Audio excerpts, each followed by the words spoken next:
Satch, how's it going, man? Hey, Terrence, who do you think Sister Abigail is? Who do I think Sister Abigail is? Paige, maybe? No. Here's my idea. Okay. I think Sister Abigail is Cain. Cain? Yeah. So here's why. You know how Randy Orton set Sister Abigail on fire? Okay. Who's the only one that we know can survive fire? Cain. Think about it.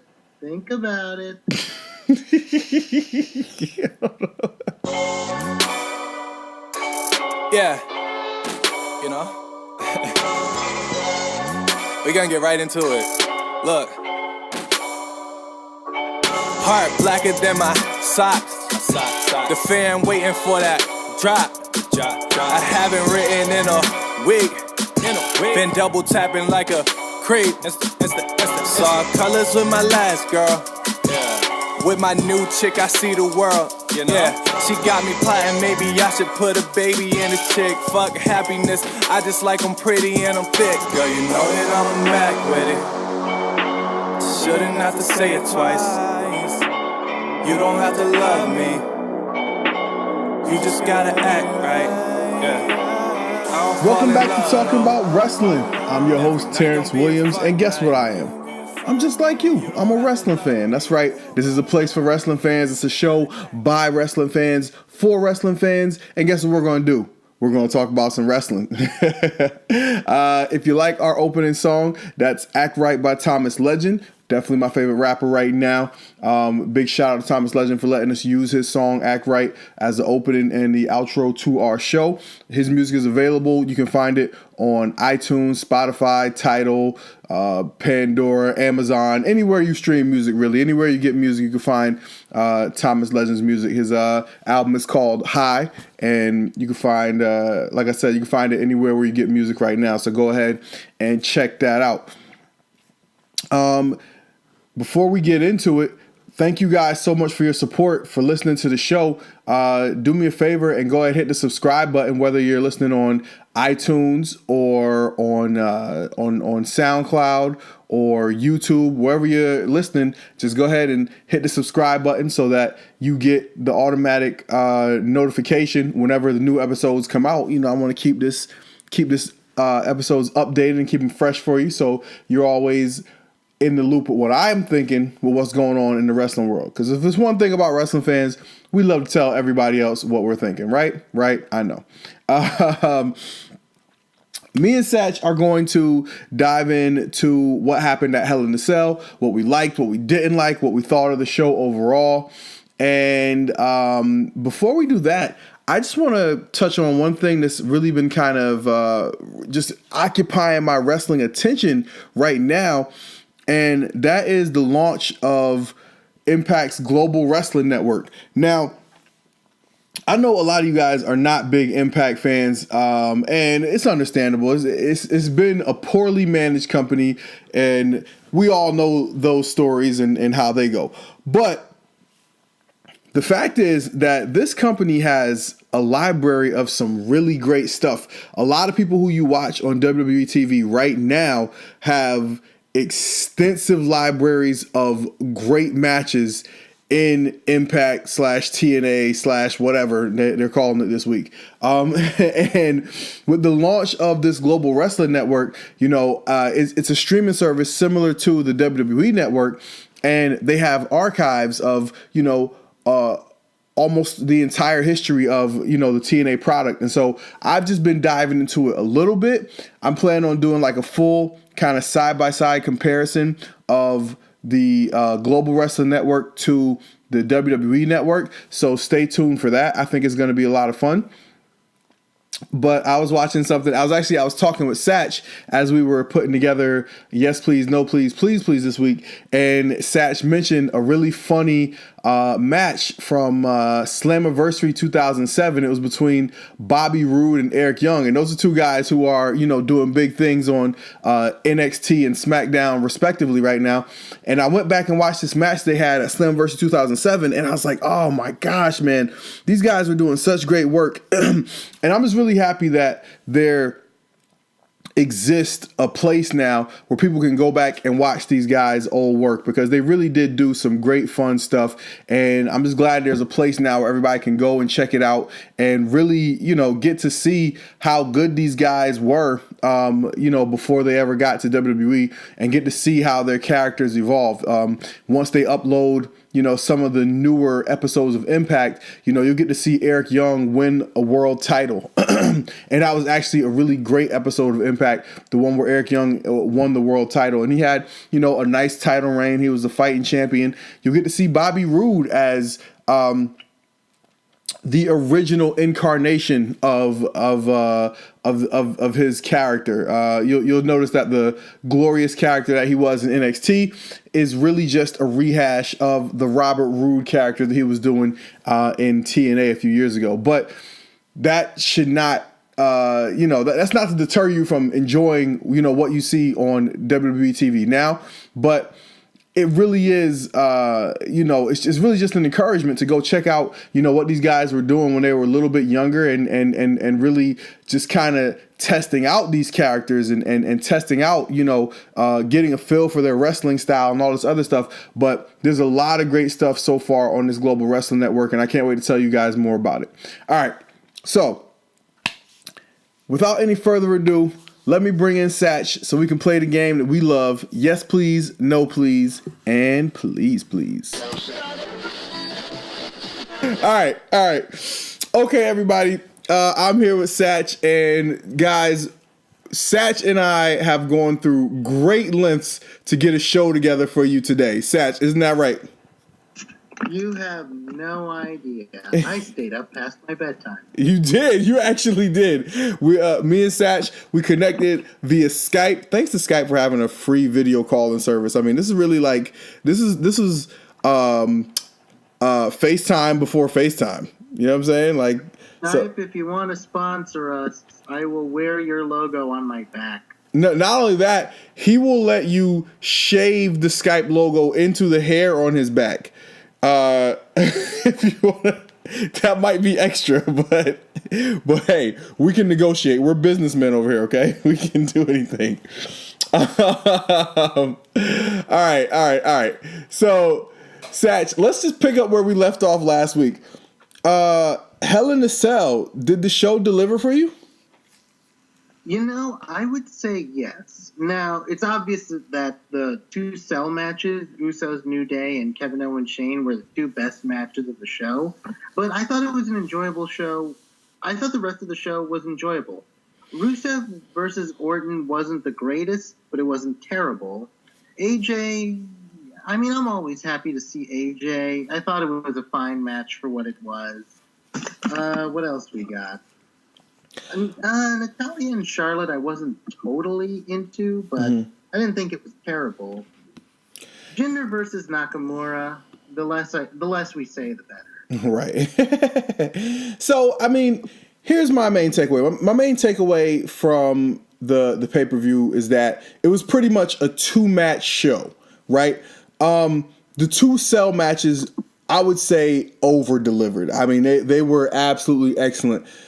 But as I'm watching the show, I found myself kind of falling asleep after the Usos New Day match. And part of that was because the Usos New Day match was so great that was a hard act to follow, a really, really hard act to follow. But another thing that I kind of realized as the show was going on is that these were good matches. I just wasn't into them.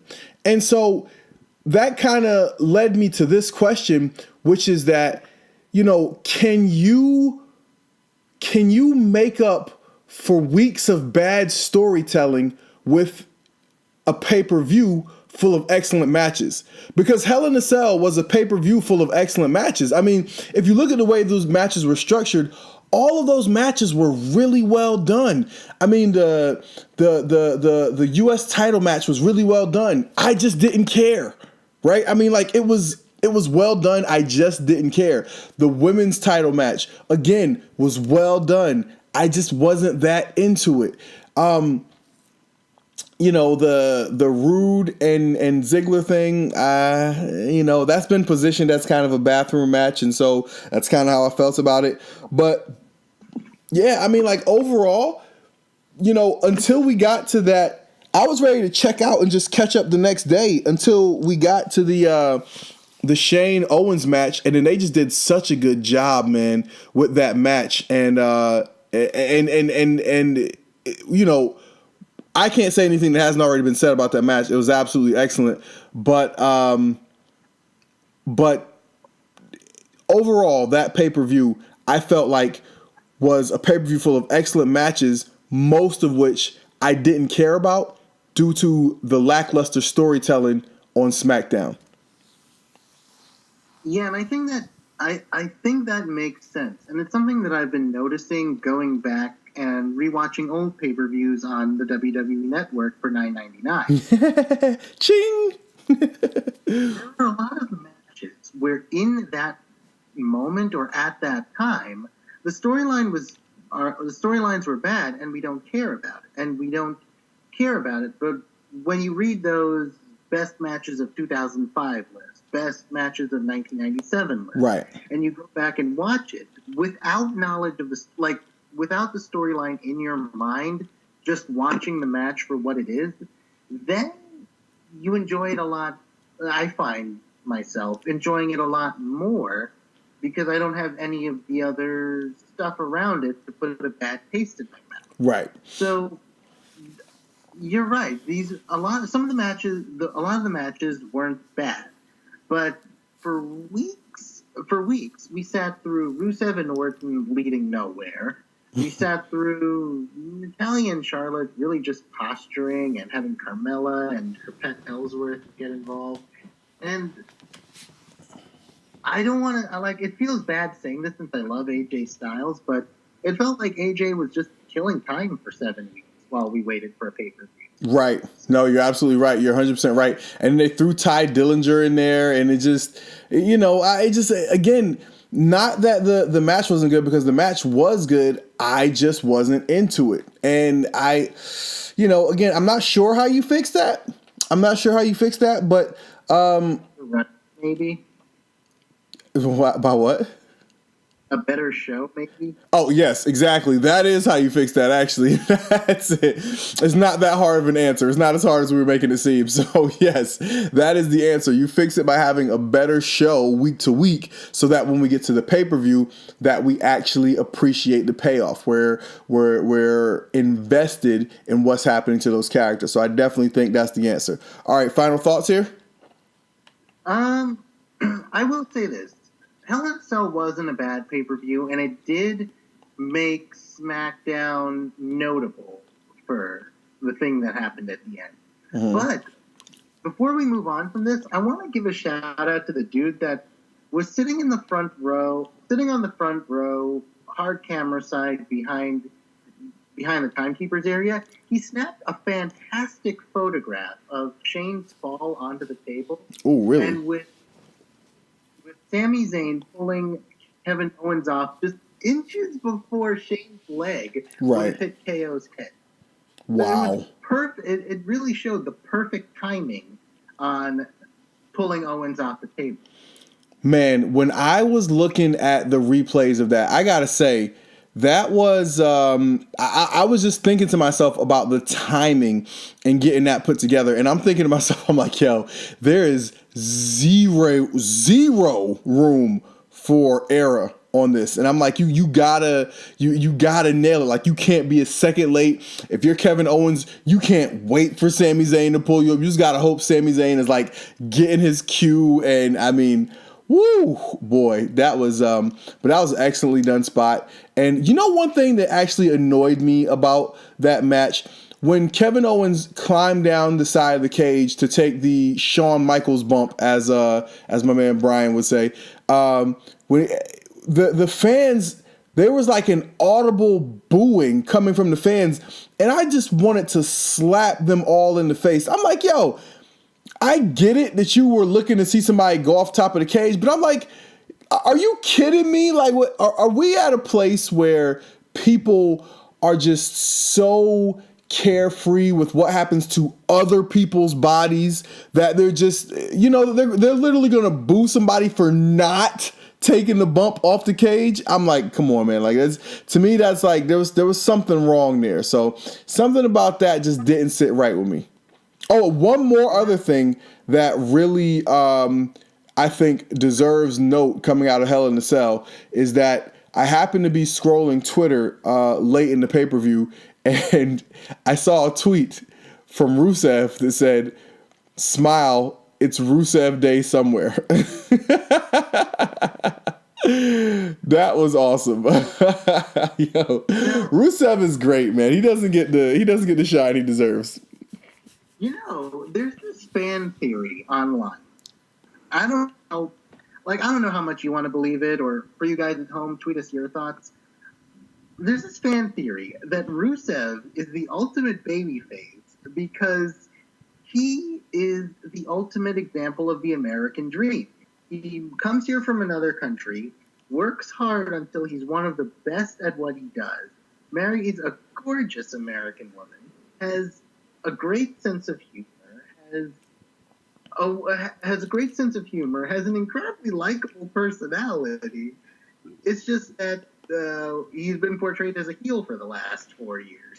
Right. I mean, Jim Ross actually says this all the time, is that the only reason why he's a villain is because they're telling us he's a villain. I mean, like, he's not unlikable. He comes out, he's an ass kicker, and people like that. I mean, I don't know.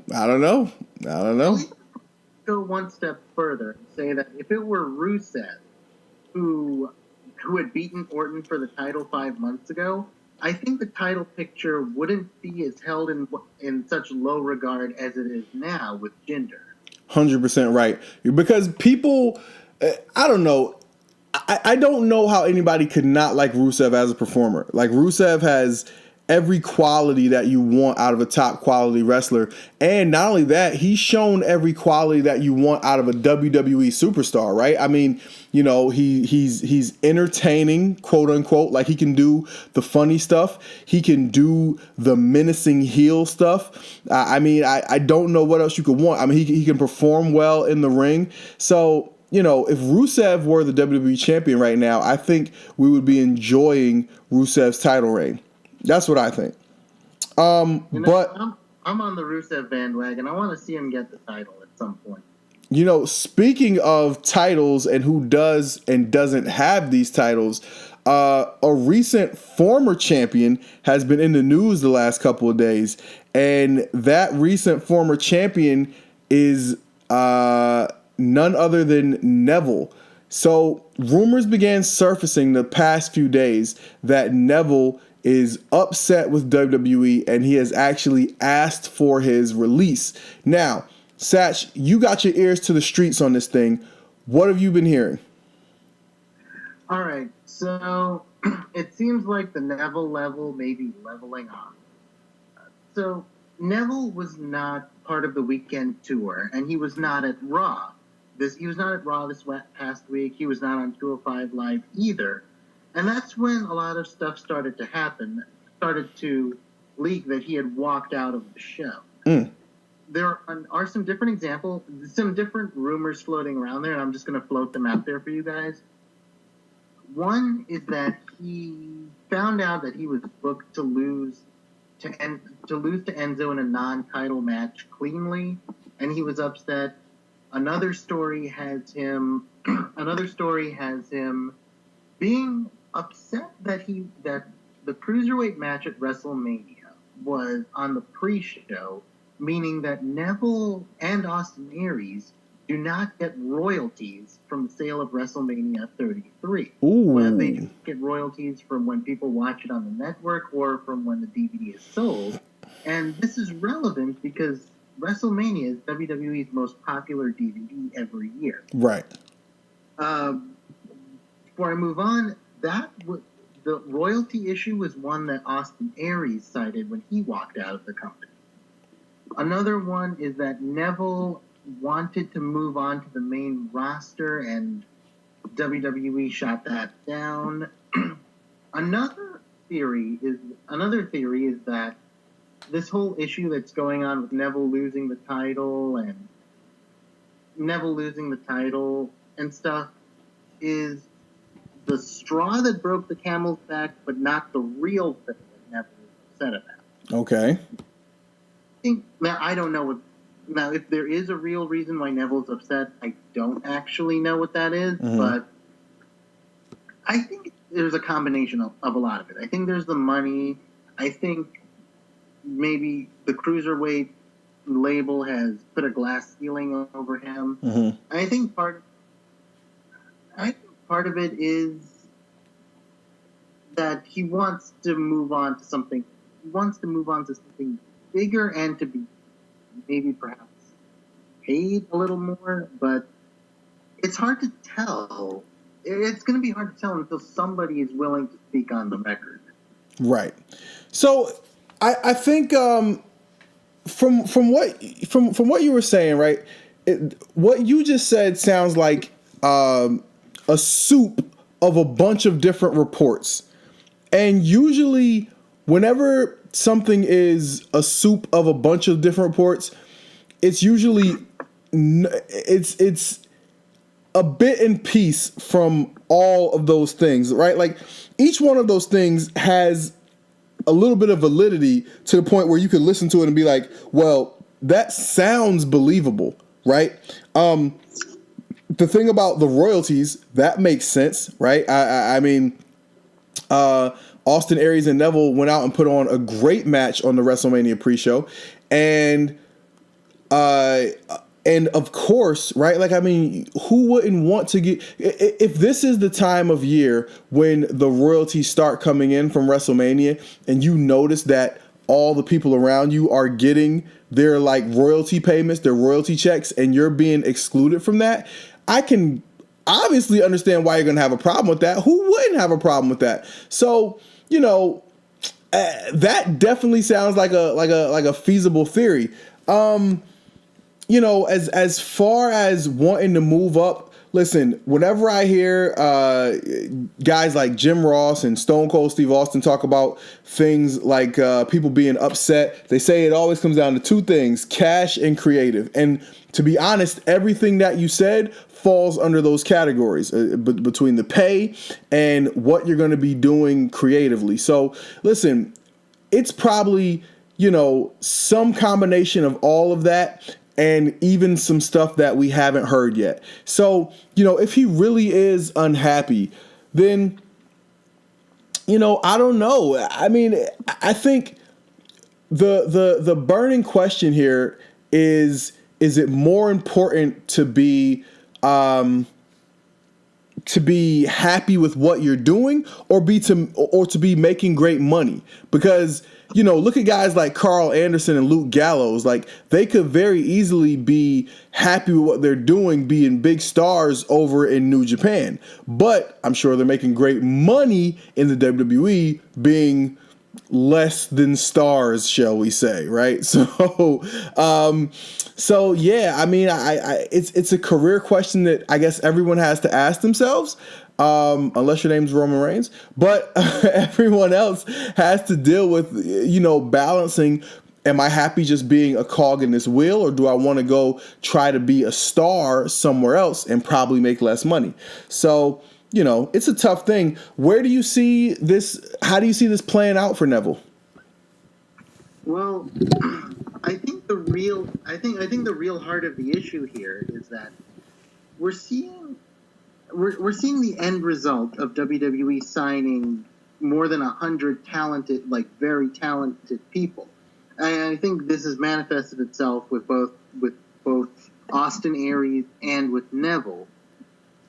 There are a lot of people on the roster that have main event talent, but are either stuck in NXT, stuck on 205 Live, stuck in the tag division, stuck in the main card. And there are only a few main event slots to go around.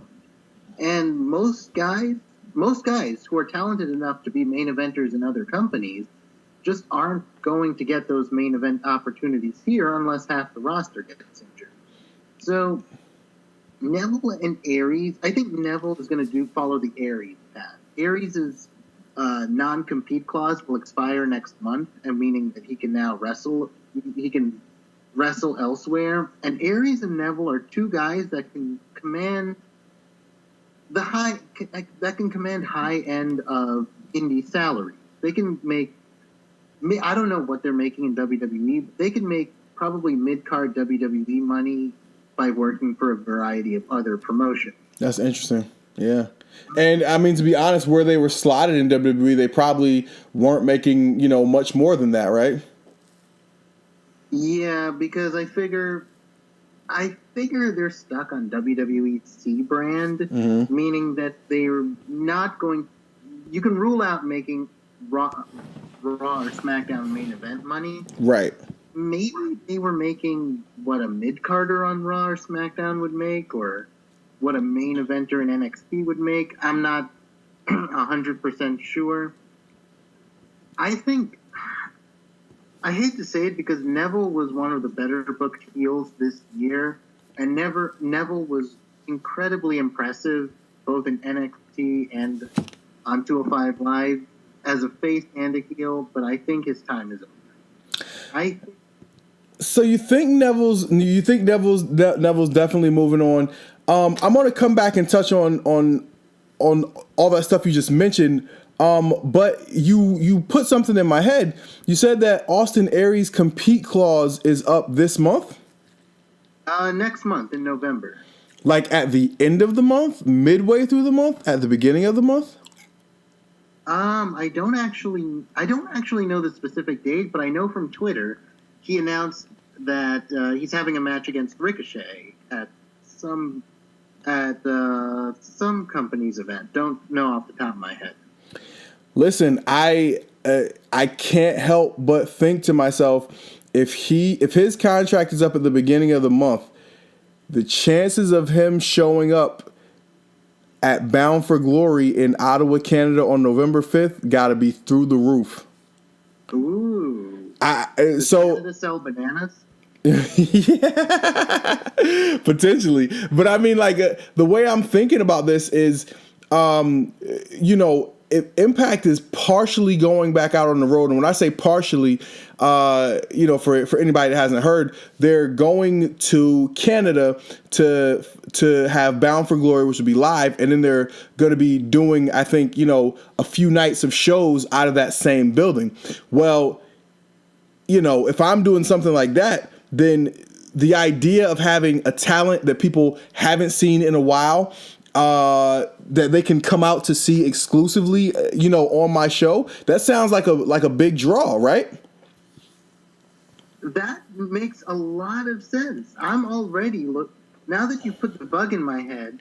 Austin Aries versus Eli Drake. Ooh. Austin Aries versus Johnny Impact. Aries has only increased his stock from being in WWE for that short time. 100%. And so now I'm going to go back to what you were mentioning before, which is, what seems to be what's causing all this, right? The unhappiness of Neville and the unhappiness of Austin Aries, which is WWE signing up more talent than they have a use for. And I think that is 100% a thing, man. I think you're dead on the money about that. Austin Aries, I said this a few weeks ago, and I'm sure you probably remember me saying it. I said Austin Aries was wrestling his way into the main event in WWE. And, I said that because what he was doing was exactly what I saw him doing a few years ago in TNA. Is he was having matches at the beginning of the show, but they were the best matches on the show. And they were giving him a chance to cut promos, and he was cutting compelling promos that was making you want to see him get in the ring. And I'm like, yo, this guy's a main eventer. And eventually they put him in the main event, and I thought it was good, right?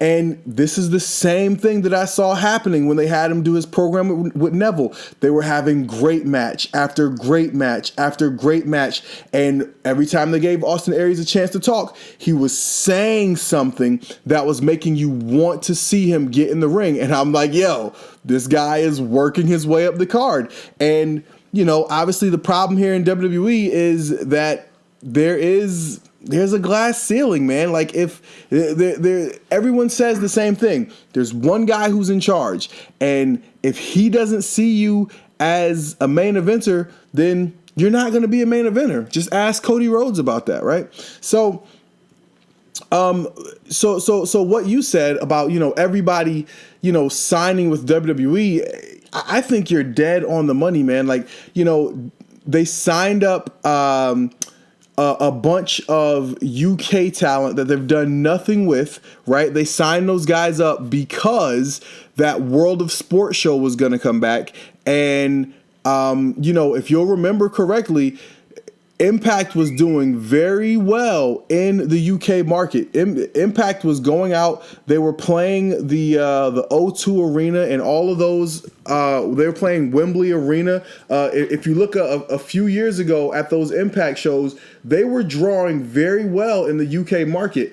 And WWE did not want Impact to start doing that again. And so what did they do? They created some UK title, and they created a UK tournament, and they said, hey, if this goes well, then there'll potentially be a future show that comes out of the UK. And everyone just couldn't resist getting a chance to have their name attached to WWE, and so they signed up for it, and now these guys are as good as invisible to the WWE audience. And the same thing is happening, right? Like, all those guys who have been in Ring of Honor for all those years, although I think they are about to do something fun with those guys in NXT. But they sign up all those guys. They signed up all the guys who were leaving TNA, and I don't blame anyone for taking the chance to sign with WWE. It's the place where you can make the most money in the wrestling industry, right? So, whatever industry you work in, if you have a chance to work for the company that's going to pay you the most, then you take that opportunity, right? The upside to being a star in WWE is better than the upside to being a star anywhere else. And so, I don't blame people for taking the opportunity to work for WWE, but you got bill pay, and having a guaranteed paycheck is something that a lot of guys can't take for granted. Exactly. So, I can't blame guys for jumping at that opportunity, but I think more and more you're going to see people doing what Cody did, which is saying, hey man, look, I wish you the best of luck in your future endeavors. And it looks like that's what Neville's doing. And again, you can't blame a guy. You really can't blame a guy. Because look at it like this, right? If you ask for your release from WWE and they grant you your release and there's a 90-day no-compete clause, well, guess what? That's 90 days that they have to pay you to sit home and get healthy, right? To heal up from that rigorous WWE schedule. So that's 90 days that you can be out of sight, right? And out of sight can allow the fan base to grow a little bit fonder of you, and they can forget about, whatever dumb thing you were doing on WWE TV.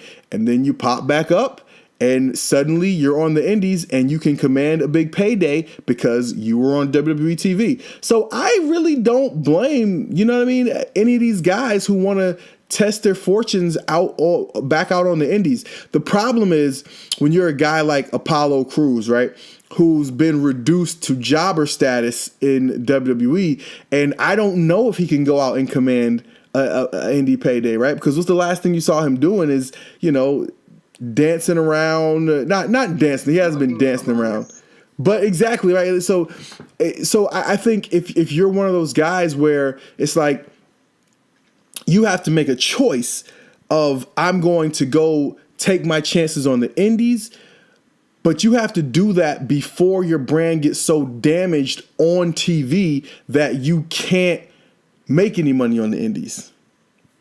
Yeah, and that's a real point you bring up, because when guys have stupid gimmicks, indie fans are unforgiving, and they will chant stupid things at you.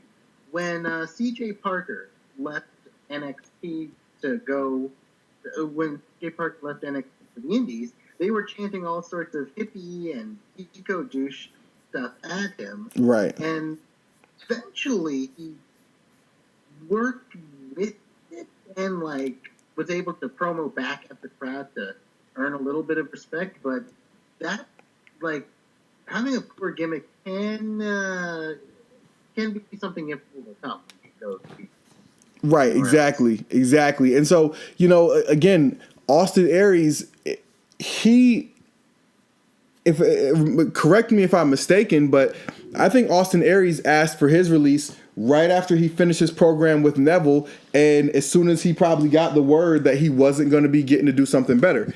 And that was the perfect time, because if fans are going to just recall to the last thing they saw him doing something dope, and so that's called, striking while the iron's hot, like you were put in a feature position on WWE TV and it didn't work out for you. And that's the last thing people saw you do. So the next time you pop up somewhere, they're going to have a chance to love you. And so I would say Neville was probably in the same position, right? The last thing we saw him doing was losing the Cruiserweight title, but this is coming off of, a historically dominant run as the Cruiserweight champion. He was the longest reigning Cruiserweight champion in recent memory.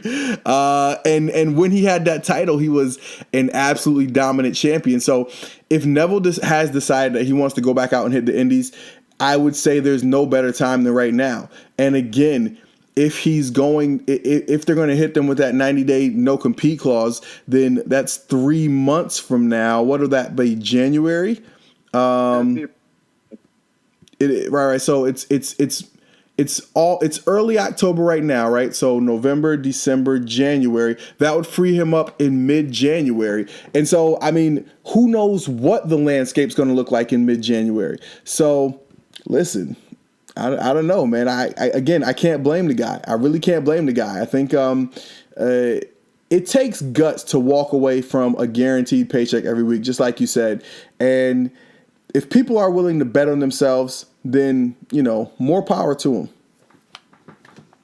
I think that this is going to end up being a problem for WWE in the next few years, when a lot more people, and I don't mean to name names, but maybe Finn Balor, when a lot of people are stuck in the mid-card and realize that I could be making more money somewhere else. We'll have to keep an eye on this, too. But my prediction, I think Neville goes to New Japan, and I think after the last New Japan pay-per-view, Ricochet's match felt like a going-away match. I think Ricochet comes to NXT. That's pretty interesting. I've noticed something that I thought was really interesting, which is that you hearing that kind of robotic sounding feedback right there? Are you hearing that? No? Is that just me? All right. Well, let's try this again. All right. So I noticed something about Ricochet that I found interesting was when he popped up at that what was it? It was New Japan's US title tournament, I believe it was. And he did his fake rock promo. I couldn't help but look at that and think to myself, man, he's not nearly as interesting as he thinks he is. And between that and between some of the guys who I've seen from AAA who wrestle in Impact now, I gotta say, man, they worked a lot of magic with some of these cats on Lucha Underground, because seeing some of these guys outside Lucha Underground is just not as impressive as it was on Lucha Underground. So, the character and the story they're able to cover up a lot of people's lack of characters. Right, exactly. They're able to cover up a lot of people's lack of characters because on Lucha Underground, everyone has a defined character. You know what I mean? And in wrestling as we know it, there's a lot of guys who are asked to come out here and make people love whatever your character is. You know what I mean? Sometimes we don't know exactly what your character is. You're a show-off. right? So, and you ask people to go out here and sink or swim with that, and I just, I think a lot of times it doesn't work because there's too much asking people to do it on their own, and that's what you're gonna find, I think, with Ricochet. If what I saw in those couple of minutes of him cutting a promo on that New Japan special, if that's what he has to offer personality wise, woo, I don't know. But I did see something I thought was very interesting on NXT this past week. Have you heard of Leo Rush? Oh, yeah. So I saw him in a match with the Velveteen Dream on NXT this week. And this dude, Leo Rush, man, he has it's just his quickness and his ability to just move around the ring and change direct. Like, it's pretty amazing. It's like video game style, how dope it is. And I mean, so that's a guy who I think can come out and make the crowd fall in love with him on his wrestling. But that's what the indies is, right? Is to take somebody that you've never seen before, make them fall in love with you right away, right? Just through this one match. And that way they've gotten their money's worth for the night. But what we found is that in the world of TV wrestling, right, like that doesn't usually work because those little tricks you do, now they're asking you to do them 5 times a week. You know what I mean? And everybody's seeing them every time. And so what happens is it gets old. It gets old to the audience, and you eventually kind of run out of gas because that WWE schedule wears on you. So I'm very interested to see, how a guy like Ricochet is going to adapt to the WWE schedule. All right, so we've touched on some topics that are big in the world of wrestling this week. But now we are going to get into do what we came to do. And that is play America's favorite game. Yes, please. No, please. Please, please. Satch, are you ready? Yes, as ready as I'm going to be. All right, Satch. So what is it from the world of WWE this week that you are loving? What has you saying yes, please? Okay, so my yes, please comes from Hell in a Cell. Last week, I was speculating on whose entrance Dolph Ziggler was going to imitate, how big it was going to be, which legend he was going to be. And I think they gave me my favorite one. Okay. One that is completely silent. And here's why I liked it. The newer class of wrestlers promoted from NXT have had one elaborate entrance after another, one sing-song theme song after another. And so this is one way to stand out by being completely the opposite and having nothing. Another reason I liked it, it got the crowd immediately to boo him, which is important at this stage of developing at this stage of showing Bobby Roode to the crowd, because Roode is a natural heel. And I still do think, make no mistake, I still do think he should be turning heel sometime soon. But getting the crowd to boo Ziggler because of the theme song antics was a good step for a match. Match wasn't that great, but sometimes our yes pleases don't have to be groundbreaking, but this was just a touch that I really liked. You know what? I do agree with you, man. I thought that was a nice touch to kind of put an exclamation point on what Ziggler's been doing, right? Because his whole thing has been, I don't need a big entrance because I'm the greatest performer in the history of WWE.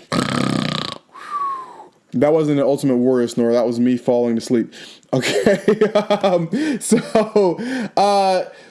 And I thought the perfect way to illustrate that was exactly what he did, which was coming out to basically no entrance, right? So, right. Now, I liked it. I liked it. Now, the match itself left a lot to be desired, in my opinion.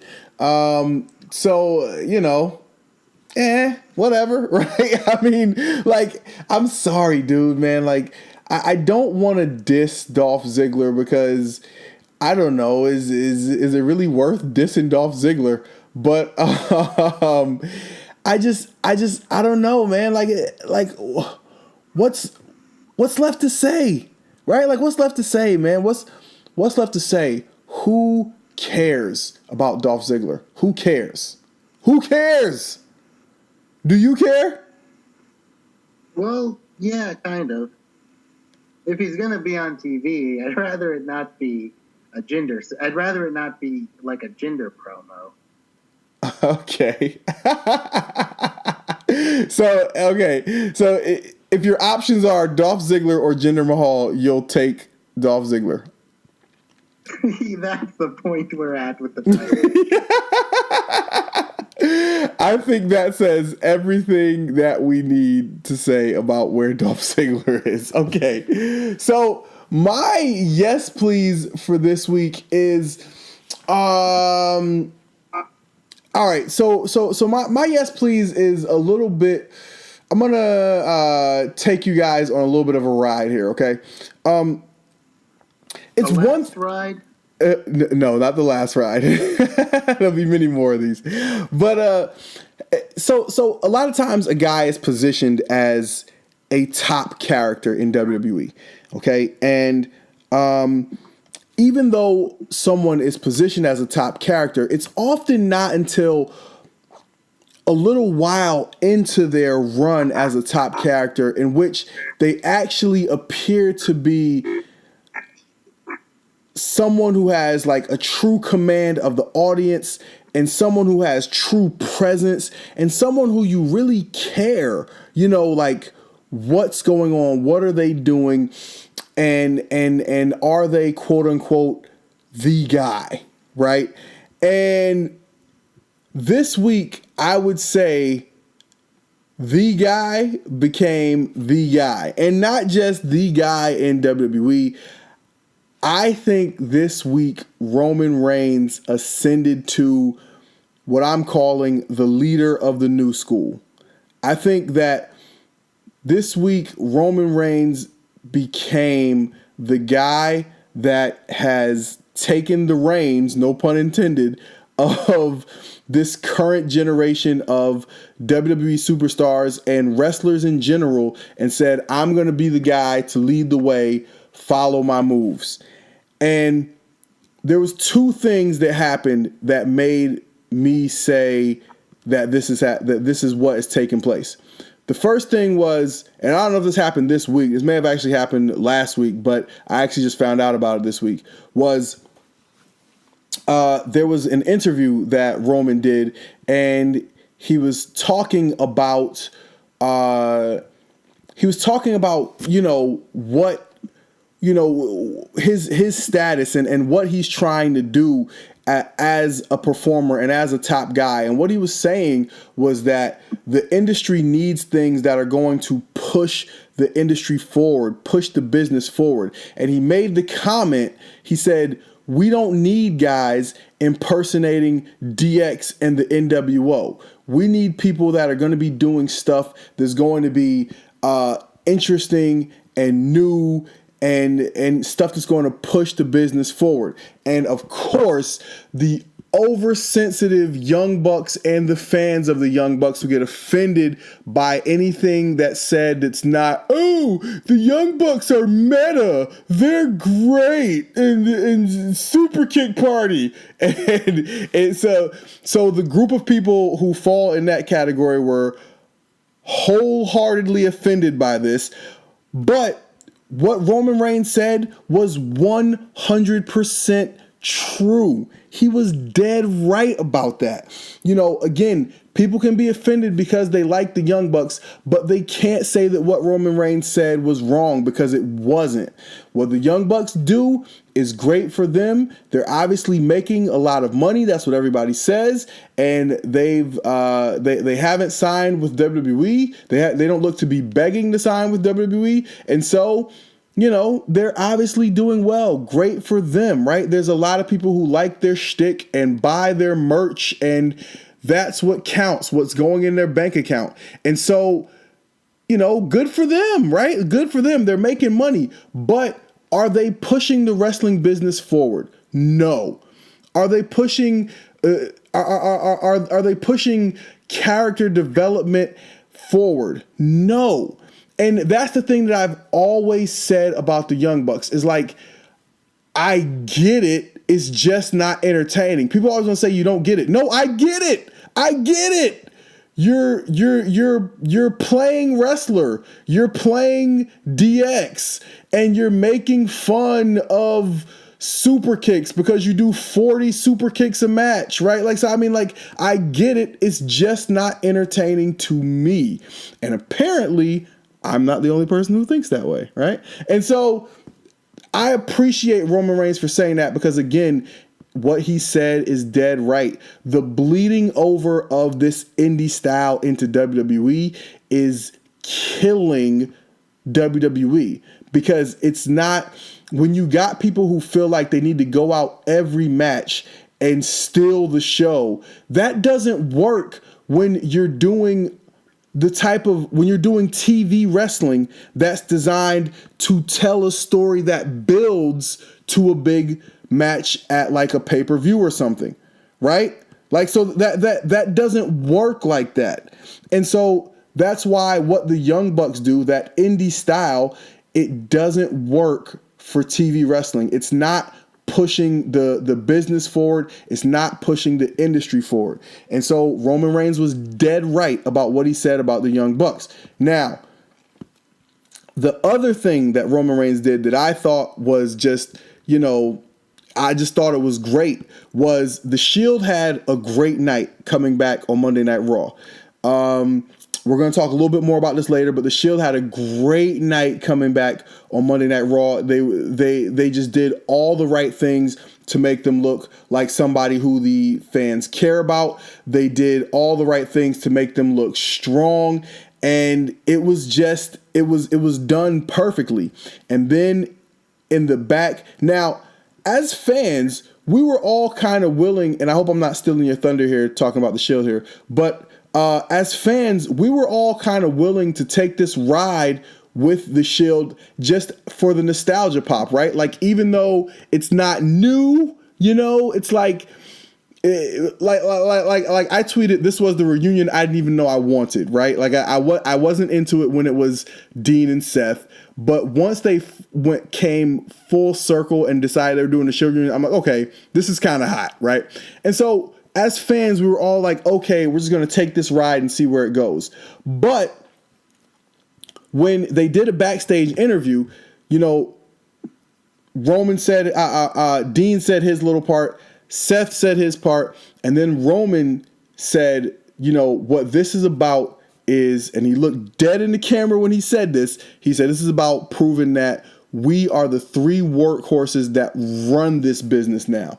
And you know what? Again, I know that almost everything they do and say is scripted. But even if that was scripted, that came from a place of realness because he needed to send that statement to the Cenas of the world. He needed to send that statement to the, and I'm just going to keep using these guys, the Young Bucks of the world, because everybody has an opinion on, how to do it in WWE, how to not do it in WWE, how the guys who do it at the top of the card in WWE are, they're just corporate shields for, no pun intended, but they're just placed there because, Vince loves them or whatever. And obviously that is true, but the point is that those are the guys who are putting in the work. And if you're going to be a wrestling fan right now, then guess what? Those three guys are going to be the centerpiece of the biggest company in the industry. And so, as Ric Flair used to say, you can learn to like it or you can learn to love it, but it's the best thing going today. And that's the statement that Roman made on Monday night. And so, for that, I think Roman has positioned himself as not just the guy who is presented as the top guy, but as the guy who is saying and doing what needs to be said as the industry leader among the performers. So Roman Reigns, for the week you've had and for speaking out in the right ways, you get my yes, please. Your whole yes, please was about Roman, and we didn't even get to the triple power bomb on Braun Strowman. Yeah, well, you know what? See, I knew I knew how much you love the Shield reunion, and so I didn't want to completely take over the Shield reunion. I wanted to, leave that for you to go in depth about if you wanted to. But for me, it wasn't so much about the Shield reunion, which I did like. But again, for me, it was more about the things that Roman said that I thought were things that needed to be said. All right. So this has been one of the other simmering topics online on the internet for the past 2 weeks. 2 weeks ago, when WWE was in Southern California, Cody, the Young Bucks, Marty Scurll, and a few of the and Brandy Rhodes did a fake DX interview.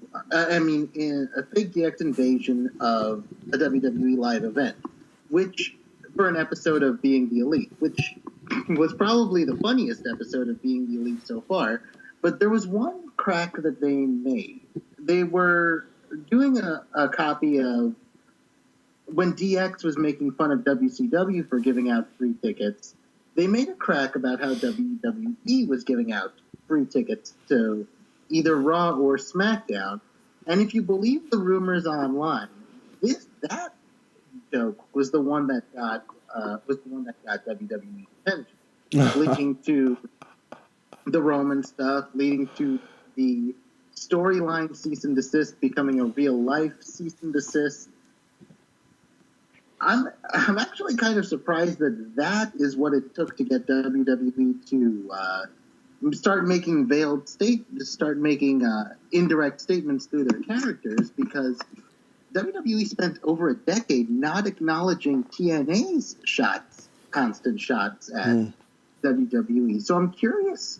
So I am kind of curious when we look back on this era, what it is that pushed Vince to give Roman that line. Because you're right, that line was calculated. That line was calculated in a way. And one of the funnier, and I'm going to take the opposite side here. I'd say the Young Bucks are the most unique act in wrestling right now because of how, I hate to use this literary term, but they're like wrestling's postmodernism period. They're like the deconstruction that is part of the genre, the satire that plays it, the satire that is also the thing that's being satirized in a way. They copy the symbols like the too sweet and the crotch chops, but they're unique in the sense that they've gotten farther than any set of individual marketers have gotten in the modern era of wrestling. Their entire Twitter feed is in kayfabe, but acts like it's their real thoughts. Mm-hmm. The show acts like it's their real thoughts, but still in a very controlled kayfabe. And their merchandise, which from a fashion perspective, I don't feel is that wearable, but there is controversies that they always seem to get themselves into and make best-selling T-shirts out of it. So, Terrence, you know me, right? If you had to describe me in one word, it would probably be nerd. I was at Comic-Con last week. I was thinking awesome. That was going to be the word I was going to come up with, Satch. Nice, because I've been trying to get my hair like the Miz. I was at Comic-Con last week, and I'm going to tell you this story. So I got there. I was there for 3 days, and what I thought was fascinating, because I don't see too many other wrestling fans other than you and our group of friends in real life. The second most popular men's outfit at Comic-Con, where everybody's known for dressing up, by the way, the second most popular men's outfit were Bullet Club shirts. Second only to Rick and Morty, by the way. Interesting. So it's one of the it's a funny thing that other wrestlers have talked about. When WWE doesn't acknowledge them, they sell T-shirts. When WWE takes these subtle acknowledgments, they sell more T-shirts. And it's one of those things. And I'm actually curious to see what other little indirect lines they give Roman and Ambrose and Rollins over the next few weeks. Man, that's a great pickup because see, here's the thing: is like. The Young Bucks like aren't even on my radar, right? I didn't think of that as a shot at them. But now that you mention it, it sounds like it probably is a shot at them.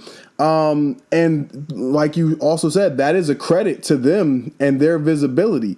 Now, you also made another point that I found really interesting, which is that like, you know, them talking about the free ticket line and all that stuff. Well, that is kind of a dig at Roman Reigns because if you're considered the top guy in WWE, then, you know, everything we've heard, right, is that you are considered to be held responsible for how well the house draws, right? For how many tickets are sold, how many empty seats there are in the building. So if you're the Young Bucks and you're outside talking about how WWE is giving away free tickets and you're Roman Reigns and you're the guy who's supposed to be the top draw, then you take offense to that, right? Because that's pretty much telling the world that if you're the guy who's supposed to be the face of the company, that you're not doing your job, as Cena so eloquently put it a few weeks ago.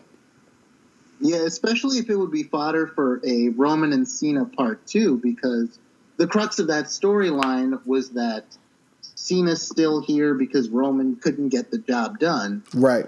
Well, WWE doesn't like to bring in they don't like to bring in real world things that make them look bad, but I wonder if that's going to be something that Cena and Roman will talk about when Cena returns from filming. That's really interesting. By the way, a trailer leak for a new Cena movie that looks like one of those Judd Apatow movies. Did you ever see This Is 40? Yeah. It looks like This Is 40, but with like Cena replacing Paul Rudd. That's kind of what it looks like. but it actually looks really funny. It looks really funny.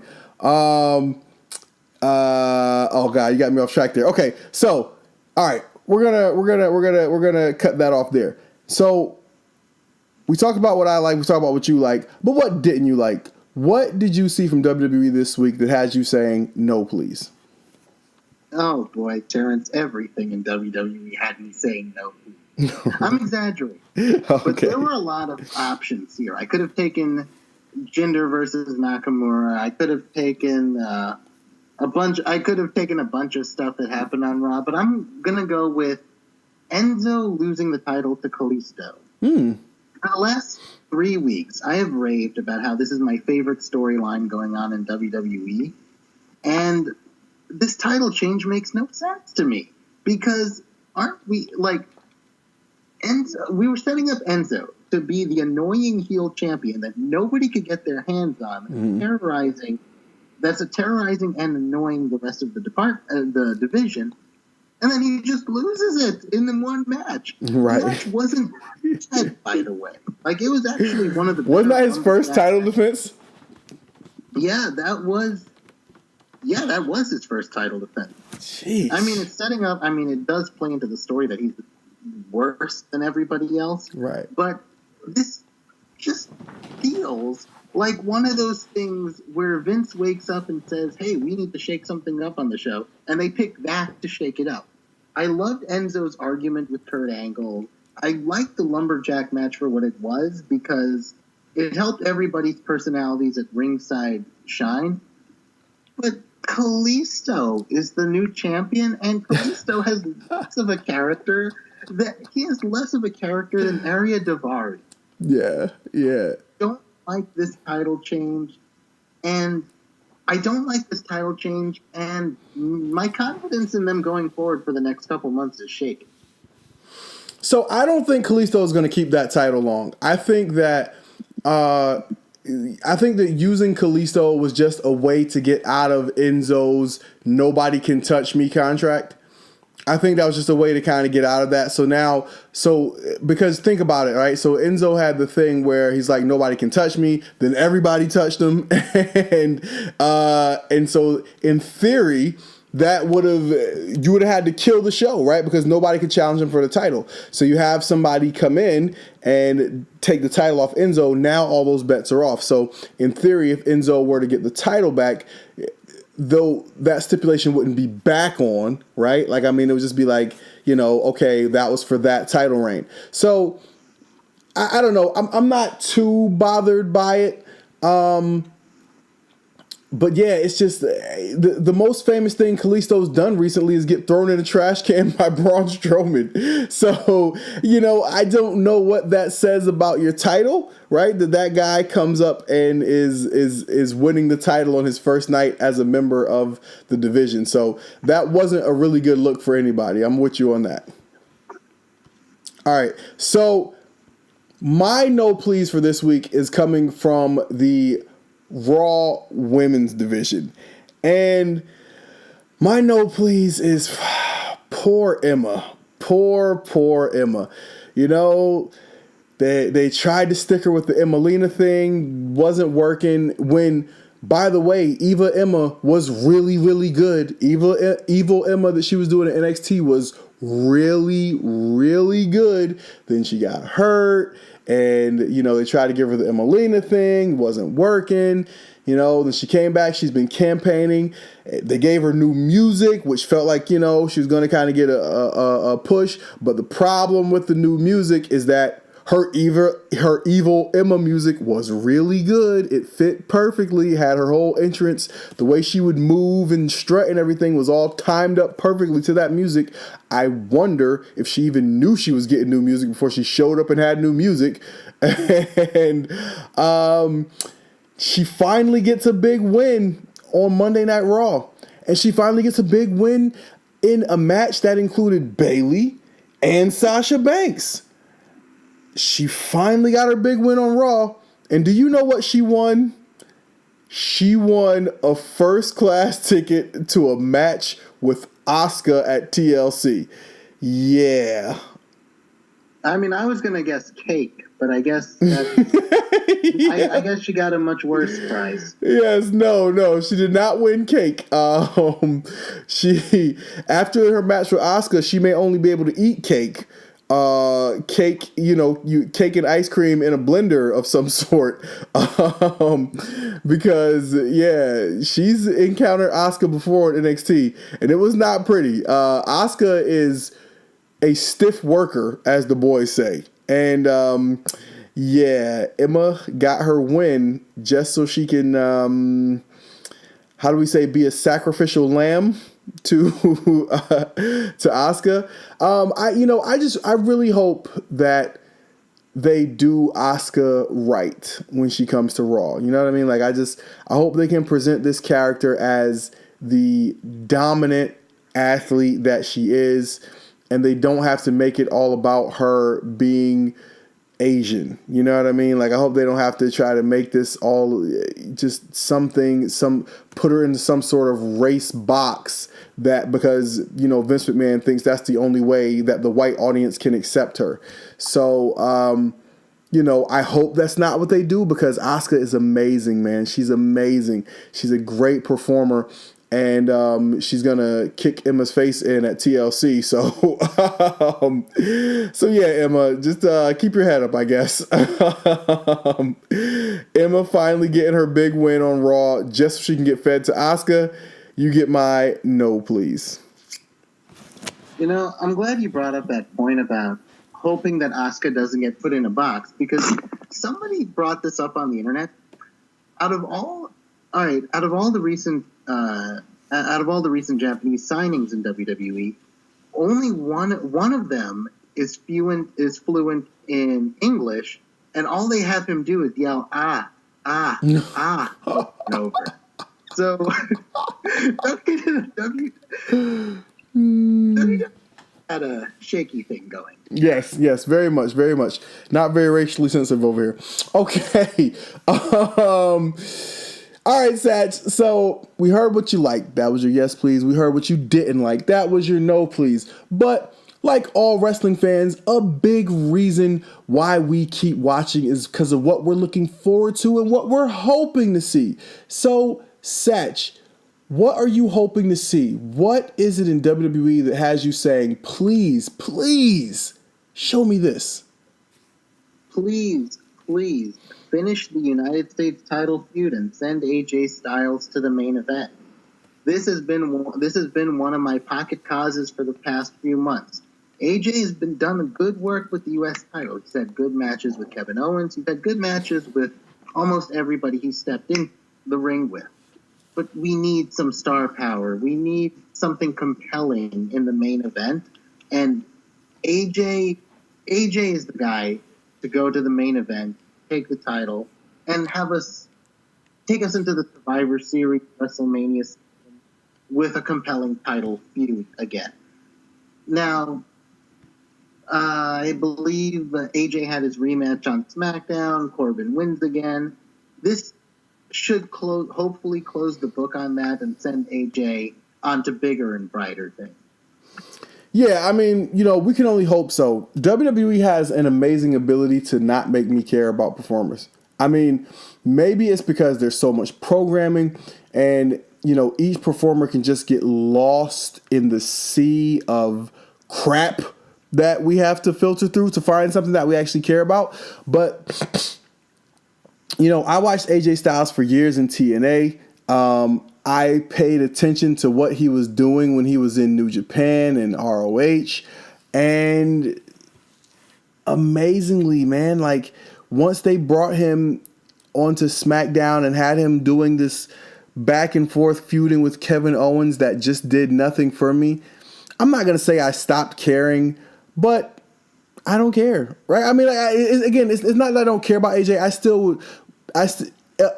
If I could choose people that I would like to see in a prime position like a world title spot, AJ would definitely be at the top of my list for people on SmackDown. But just what they've been doing with the U.S. title, I think I ran it on this last week about how, that U.S. title open challenge thing is a great opportunity just to have some great matches for the sake of having great matches. And who better to do that than AJ Styles? But have they done that? No. They've used AJ Styles' title reign as a chance to insert Ty Dillinger into some spots where he just looks like somebody who's much less talented than the people he's in the ring with. And so, it just hasn't been working for me, man. Like, hey, maybe giving AJ Styles a spot, a feud with Jinder Mahal or something with Nakamura would be a way to breathe some new life into what's going on with AJ Styles, because he's certainly shown he can do anything, right? Like he can do whatever type of program they need him to do. So hey, anything. Just give me something interesting. I'm on the same page with you, man. Like please do something with AJ. Yeah, I think the word you're looking for is that there's been no energy to SmackDown. Outside of, Kevin Owens and Shane were able to get some of it back, but there's been no energy in the U.S. title scene. There's been no energy in the main event. And, it was 1 year ago. It was 1 year ago this week that Ambrose and Styles were in that feud, and you had Ellsworth doing stuff. SmackDown hasn't aged well in the past year. Boom. I think you're dead on. Also, it was 1 year ago this week that Amber Rose did her first slut walk. No, I'm just kidding. I don't know if that was really true. You were going to bring up the fingers in the booty thing. That was Oh, okay. There might be kids listening, so we are not going to dive into that one. Kanye, if you want to come on our show and discuss Jinder Mahal, we'd love to have you. Yeah, if you want to come on and clear your name and also prove that you're not a gay fish, you can come on our show and discuss that.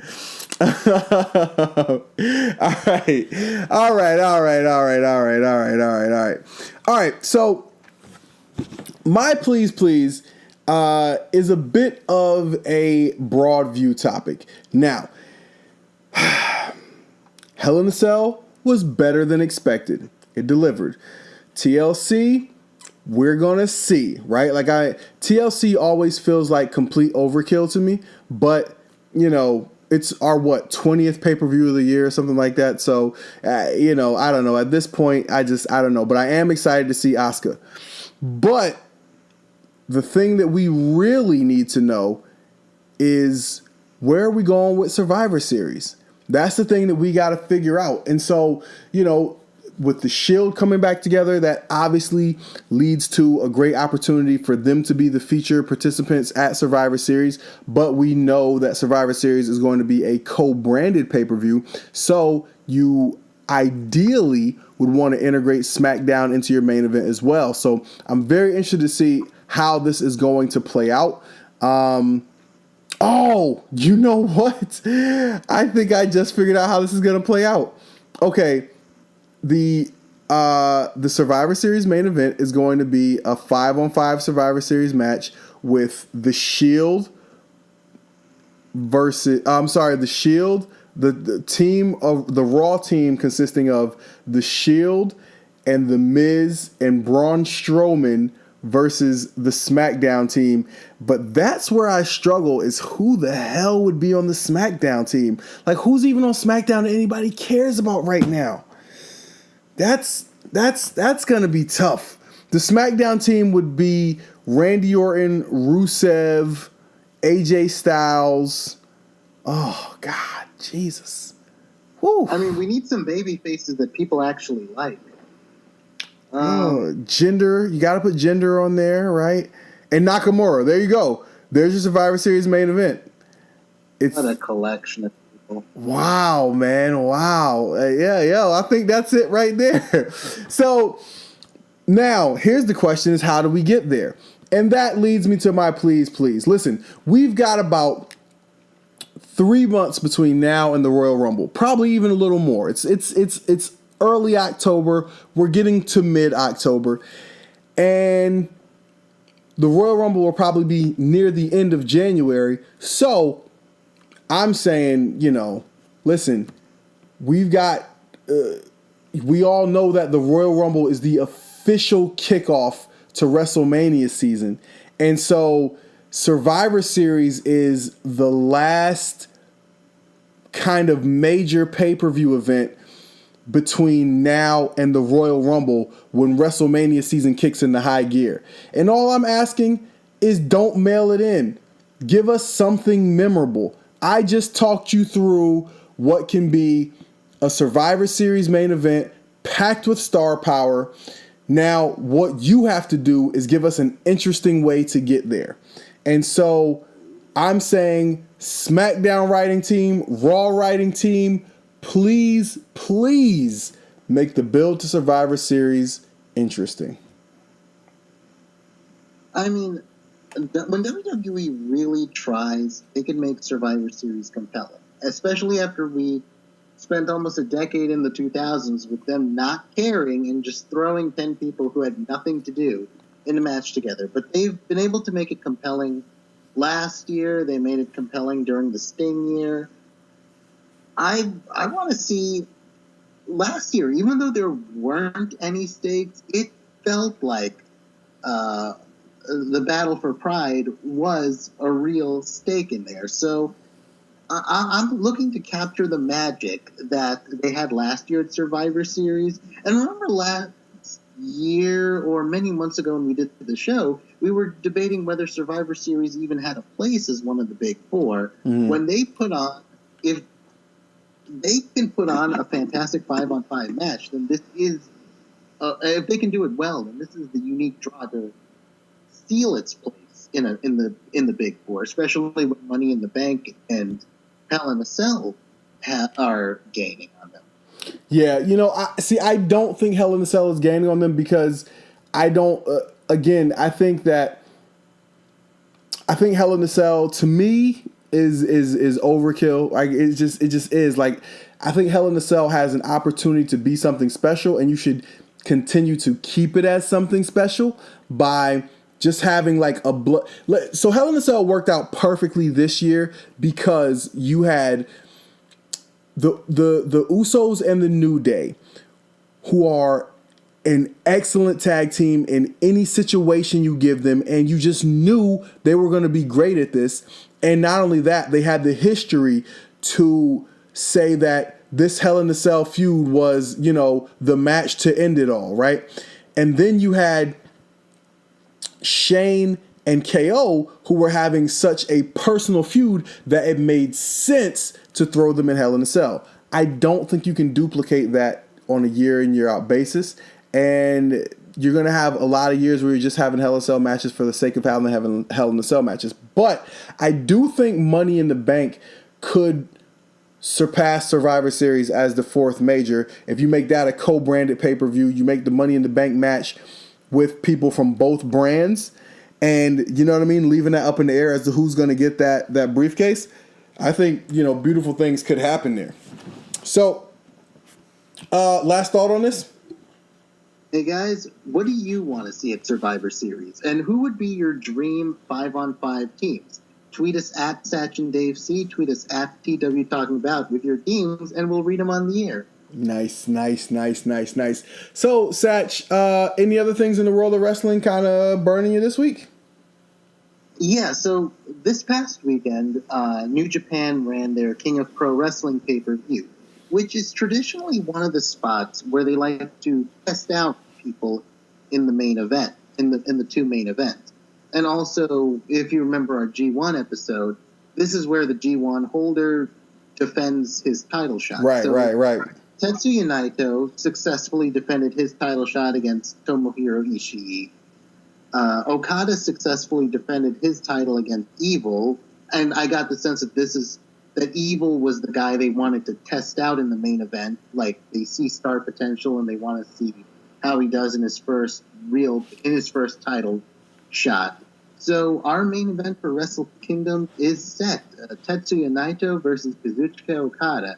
And over the next now this is a story that is 4 years in the making, and over the next 3 weeks, I will give you the 3 different chapters of the Okada-Naito story to get you set for Wrestle Kingdom. So stay tuned. Yeah, that's dope. I'm definitely looking forward to that, man. Go ahead. Make sure you organize that in a way that's not going to put our non-New Japan fan listeners to sleep. Okay. But I mean, if it's a good story, it should sound good when you tell it, right?